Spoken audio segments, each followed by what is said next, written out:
Please welcome Alan Beaulieu. Thank you. Know about it. And it's also fit for Congress. If your congressman's coming, you can pass that along to them. It's only 16 pages. They could handle it. All right. You know that we're apolitical despite my bashing of Congress. Most of you do. For those of you that are new, ITR Economics is an apolitical firm. So we'll be talking about policies today, but not people. We'll be talking about potential impacts. We're not going to try to make this an attack. We're going to be talking in terms of the near term, the longer term, and then we're just going to touch upon the real long term. Because those of you that know me in ITR Economics have asked the question, are we still on track for the Great Depression? The answer is yes, and we'll just touch upon why we're still going to head into the abyss before all too long. The economy is bigger than politics. And while politics can certainly shake up an economy, change things, cause inflation and other things, the basics of the economy, though, are longer lasting than any administration, longer lasting than any policy.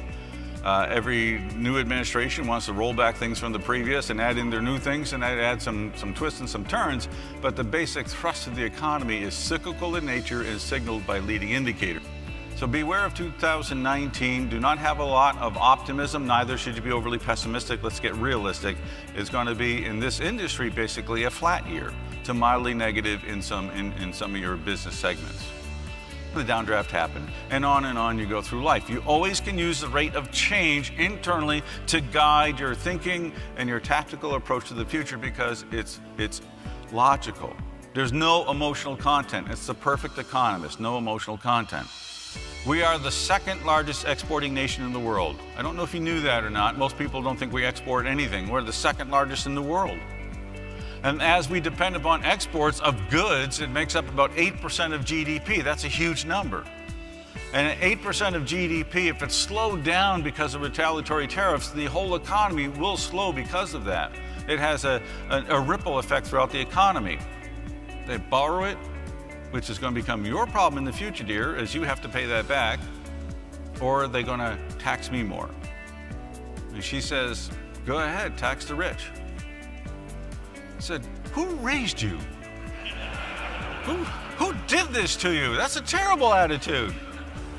You wait, you'll get a job someday. Yeah. Last time I looked, we were producing 96% of the energy that we consume. If we just consider North America, we are energy independent because of our friends to the north and the south. We do not need another kilowatt from anybody on the planet. We do not need another BTU. We do not need another drop of oil from anybody on the planet here in North America. We take Saudi oil, we refine it, and we sell it. You probably saw a few months ago, we actually sent oil to the Middle East from Texas. We sold oil from Texas and they bought it in the Middle East. It was like, I must have died.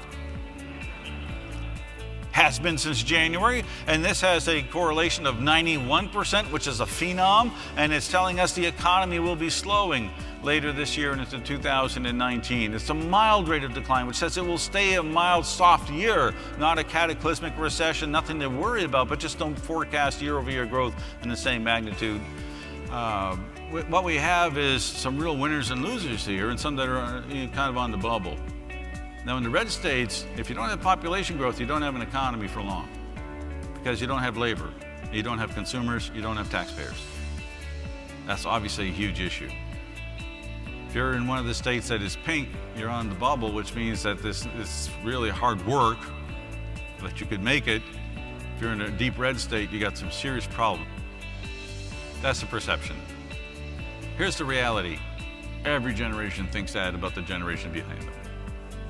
Your parents thought that about you. I know mine thought it about me. I remember my dad telling me one day I was a hippie freak that would never amount to anything.